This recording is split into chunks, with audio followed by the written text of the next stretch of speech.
అందరికీ వందనాలు. బైబిల్ ముత్యాలు ప్రతిరోజు 10 ప్రశ్నలు కార్యక్రమానికి స్వాగతం. ఆదికాండము మొదటి అధ్యాయం యొక్క క్విజ్ ప్రశ్నల సమాధానాలు తెలుసుకుందాము. అయితే మీరు క్యూఆర్ కోడ్ స్కాన్ చేసినా లేదా మీకు ఇవ్వబడిన లింక్‌ని మీరు క్లిక్ చేసినప్పుడు ఈ స్క్రీన్ కనిపిస్తుంది.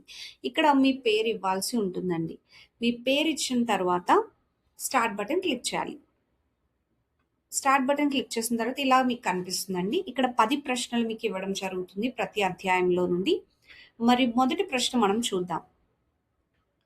ఏ దినము ముగింపులో అది మంచిదని దేవుడు చూచెను అని నమోదు చేయబడలేదు? ఏ 3వ దినము, బి 2వ దినం. సమాధానం 2వ దినం. అయితే 2వ రోజు సృష్టి మంచిది కాదని బైబిల్ చెప్పడం లేదు. అది మంచిదని దేవుడు చూచెను. అయితే ఆ రోజు ముగింపులో నమోదు చేయబడలేదు అంతే. ఆసక్తికరంగా 3వ రోజున మంచిది అనే భావం 2 సార్లు కనిపిస్తుంది. కొంతమంది వ్యాఖ్యాతలు ఏమని చెప్తున్నారంటే 2వ రోజు ప్రారంభమైన పని 3వ రోజు పూర్తయింది అని, అందుకని మరి 3వ రోజు మంచిది అని చెప్పారు, 2వ రోజు నమోదు చేయలేదు అని చెప్పేసి వారు అంటుండడం మనం చూస్తాం. కానీ బైబిల్ దీనికి ఖచ్చితమైన కారణాన్ని చెప్పలేదు. కానీ దేవుడు చేసిన ప్రతిదీ కూడా మంచిది అని మనకి స్పష్టంగా అర్థమవుతుంది ఈ సృష్టిని చూసినప్పుడు.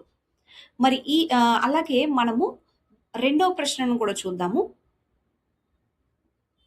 దేవుడు వెలుగును చీకటిని ఏమని పిలిచాడు? ఏ పగలు రాత్రి, బి ఉదయము సాయంకాలము. ఆన్సర్ ఏ పగలు రాత్రి. మరి దేవుడు వెలుగుకి చీకటికి కూడా పేరు పెట్టాడు అన్న సంగతి మనకు అర్థమవుతుందండి. ఈ సృష్టిలో సమస్తానికి పేర్లు ఉన్నాయి. అయితే వెలుగుకి చీకటికి కూడా దేవుడు పేర్లు పెట్టాడు. వెలుగుకి మరి పగలు అని, చీకటికి రాత్రి అని. ఎంత అద్భుతం కదండి. 3వ ప్రశ్న. ఆదికాండం మొదటి అధ్యాయంలో దేవుడు మొదట ఎవరిని ఆశీర్వదించాడు? ఏ మనుష్యులను, బి జలచరాలను మరియు పక్షులను. సమాధానం జలచరాలను మరియు పక్షులను. చాలాసార్లు మనం అనుకుంటామండి, దేవుడు మనుషుల్ని ఎంతో ప్రేమిస్తున్నాడు, దేవుడు మొదట మనుషుల్నే ఆశీర్వదించాడని అనుకుంటూ ఉంటాం కదండి. కానీ దేవుడు ఈ సృష్టిలో జీవము ఉండాలి అంటే కేవలం మనుషులు మాత్రమే కాదు, కానీ ఈ జంతువులు, పక్షులు, జలచరాలు ఇవన్నీ కూడా అభివృద్ధి చెందాలి, ఈ భూమిని నిండించాలి, విస్తరించాలి అని దేవుడు వాటిని ముందుగా ఆశీర్వదించాడు. తర్వాత దేవుడు మనుషులను కూడా ఆశీర్వదించాడు. మనుషులు కూడా ఎంతగా విస్తరించారో ఈ సృష్టిని చూస్తే మనకు అర్థమవుతుంది కదండి. కాబట్టి వాటిని దేవుడు ఆశీర్వదించి ఈ భూమిని నిండించాడు. అలాగే మనుషులను కూడా దేవుడు ఆశీర్వదించి ఈ భూమిని నిండించాడు. గొప్ప అద్భుతమైన సంగతి కదండి ఇది కూడా.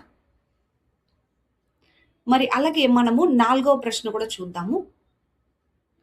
మన స్వరూపమందు మన పోలిక చొప్పున అని దేవుడు ఎవరి గురించి అన్నారు? ఏ దేవదూతల గురించి, బి మనుషుల గురించి. సమాధానం మనుషుల గురించి. ఈ భూమి మీద ఎన్నో లక్షల జీవరాశులు ఉన్నాయండి. సుమారు 84 లక్షల జీవరాశులు ఉంటే వాటిలో కేవలం దేవుడు మనిషితో మాత్రమే మన స్వరూపమందు మన పోలిక చొప్పున అని మన గురించి మాత్రమే అన్నారండి. అంటే ఈ యొక్క జంతువులు కానీ, పక్షులు కానీ, మరియు ఏ జీవరాశితో కూడా దేవుడు ఈ మాట చెప్పలేదు. మరి దేవుడు ఏ విషయంలో మనకు ఆయన పోలికనిచ్చాడు, ఏ విషయంలో మనకు ఆయన స్వరూపంనిచ్చారు అని ఆలోచన చేస్తే అండి, గొప్ప విషయం మనకు తెలుస్తుంది. అదేంటంటే ఆయనలాగా మనం ప్రేమ కలిగి ఉండాలని, ఆయనలాగా మనం నైతిక విలువలు కలిగి ఉండాలని, ఆయనలాగా జీవించాలని కోరుకున్నారండి. మనం సృష్టింపబడక మునుపే మనం ఎలా ఉండాలో ఆయన ఆలోచించారు.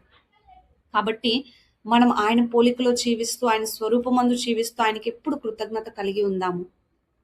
మరి ఇప్పుడు 5వ ప్రశ్న కూడా చూద్దాము.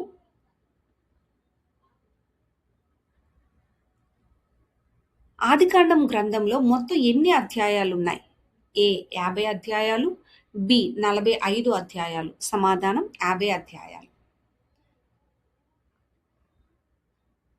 చక్కగా దేవుడు 50 అధ్యాయాలను ఇచ్చారు కదండి. 6వ ప్రశ్న చూద్దాము. దేవుడు మనుషులకు ఇచ్చిన ఆహారం మరియు భూజంతువులకు ఇచ్చిన ఆహారం మధ్య ఉన్న సరైన తేడా ఏది? ఏ మనుషులకు విత్తనమిచ్చే మొక్కలు మరియు ఫలాలు, జంతువులకు పచ్చని మొక్కలు ఇచ్చాడు. బి మనుషులకు ఫలాలు మాత్రమే, జంతువులకు విత్తనాలు మాత్రమే ఇచ్చాడు. సమాధానం ఏ మనుషులకు విత్తనమిచ్చే మొక్కలు మరియు ఫలాలు, జంతువులకు పచ్చని మొక్కలు ఇచ్చాడు కదండి. అయితే మరి ఆదికాండం ప్రారంభంలో మనం చూస్తే మనుషులకు, జంతువులకు ఇద్దరికీ కూడా మరి ఈ యొక్క మొక్కల సంబంధమైన ఆహారాన్ని ఇచ్చారు. ఆదికాండం 9వ అధ్యాయానికి వెళ్ళేసరికి అక్కడ మాంసాహారాన్ని కూడా ఇచ్చినట్లుగా మనకు తెలుస్తుంది. అందుకనే చాలామంది అంటారు కదండీ!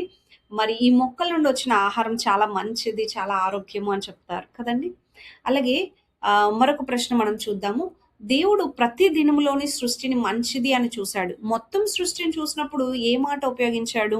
పరిపూర్ణమైనది, చాలా మంచిది. సమాధానం చాలా మంచిది. అయితే దేవుడు ఈ సృష్టి అంతటిని చేసినప్పుడు చాలా మంచిది అని చెప్పేసి అన్నారండి. అయితే ఈ 6 రోజుల సృష్టి తర్వాత అంతా పూర్తయ్యేసరికల్లా చాలా మంచిదిగా అనిపించింది. ఎందుకు అని చెప్పేసి ఆలోచన చేస్తే అండి, ఒక చిన్న ఉదాహరణ మీకు చెప్తాను. ఏంటనంటే, మనము దేవుడిని ఆరాధిస్తున్నప్పుడు కొన్ని వాయిద్యాలను వాయిస్తూ దేవుడిని ఆరాధిస్తూ ఉంటాం కదా! సో, ఒక దగ్గరేమో గిటారు, ఒక దగ్గరేమో మరి పియానో, ఒక దగ్గర మరి ఫ్లూటు అలా వాయిస్తూ ఉన్నప్పుడు అవన్నీ కలిసి ఒకే తాళంలో వాళ్ళు వాయిస్తున్నప్పుడు ఎంత బావుంటదండి వినడానికి. అలాగే ఈ సృష్టిలో ఉన్న సమస్తము కూడా కలిసి ఒక్కసారిగా చూస్తున్నప్పుడు అవి ఎంతో అద్భుతంగా దేవునికి కనిపించాయి. ఇప్పటికి కూడా అండి, ఒకవైపు ఆకాశం, ఒకవైపు కొండలు, ఒకవైపు సూర్యుడు, ఒకవైపు చంద్రుడు వీటన్నిటిని చూస్తుంటే మనకెంత ఆనందంగా ఉంటదండి. అలాగే 8వ ప్రశ్న చూద్దాము. ఆదికాండం రచయిత ఎవరు? ఏ. సమూయేలు, బి. మోషే. సమాధానం బి. మోషే. మరి మోషే గారు లేరు కదండీ! ఆదికాండము జరుగుతా ఉన్నప్పుడు. మరి ఎలా మోషే గారు రాసారు అని చెప్పి చాలామంది అడుగుతా ఉంటారు. నోవాహు గారు, అబ్రహాం గారు, యోసేపు గారు ఈ కాలంలో మోషే గారు లేరు కదండీ అంటారు. మరి మోషే గారు ఎలా రాసారు అంటే, పేతురు గారు దీనికి సమాధానం చెప్పారండి. ఏమనంటే, మోషే గారు పరిశుద్ధాత్మ ప్రేరణతో రాసారు అని. బైబిల్ రాసిన ప్రతి రచయిత కూడా అండి వారి ఇష్టం చొప్పున రాయలేదు. కానీ పరిశుద్ధాత్మ ప్రేరణతో అప్పుడు జరిగిన సంగతులను వీరికి తెలియచేసినప్పుడు వీరు రాసారు అన్న సంగతి స్పష్టంగా మనకి అర్థమవుతుంది. మోషే గారు రాసిన 5 కాండములు మనం తోరా అని, మరి ధర్మశాస్త్ర గ్రంథాలని కూడా మనం అంటామండి. ఇప్పుడు 9వ ప్రశ్న ఏంటో చూద్దాము. జెనిసిస్ అనే పేరుకు ప్రధానమైన అర్థం ఏమిటి? ఆరంభము లేదా ఉద్భవము, విమోచనము. మరి జెనిసిస్ అనే పేరు అసలు ఎందుకు పెట్టారనేది మనం ఆలోచన చేస్తే అండి, జెనిసిస్ అంటే ప్రారంభము లేదా ఉద్భవము.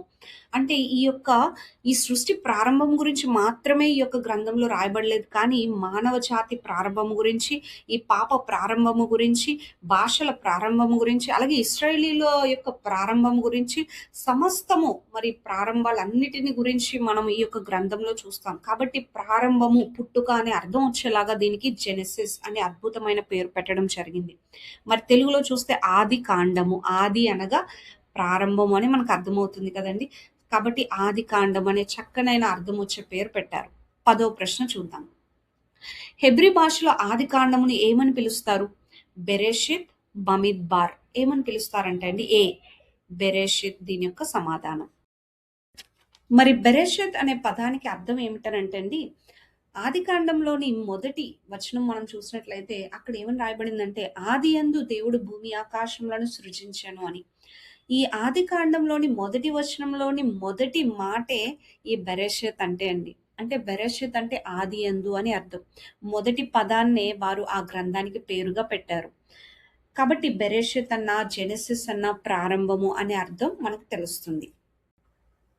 ఈరోజు క్విజ్‌లో విజేతలుగా నిలిచిన వారు 26.3 సెకండ్స్‌లో క్విజ్ కంప్లీట్ చేసిన వెలసెట్టి అప్పన్న అన్న, 26.6 సెకండ్స్‌లో క్విజ్ కంప్లీట్ చేసిన రాజు అన్న, 26.9 సెకండ్స్‌లో క్విజ్ కంప్లీట్ చేసిన చిన్నారావు అన్న, అలాగే 26.9 సెకండ్స్‌లో క్విజ్ కంప్లీట్ చేసిన తేజ సిస్టర్. వీరందరూ కూడా 10కి 10 మార్క్స్ తెచ్చుకున్నారండి. మీ అందరికీ కంగ్రాచులేషన్స్. ఆదికాండము 2వ అధ్యాయం యొక్క క్విజ్‌ని ఈ క్యూఆర్ కోడ్ స్కాన్ చేసి మీరు పూర్తి చేయగలరు. రేపటి దినం సమాధానాలని చర్చించుకుందాం. మనల్నందరినీ దేవుడు దీవించునుగాక, తన కృపలో నిరంతరం ఉంచునుగాక. ఆమేన్.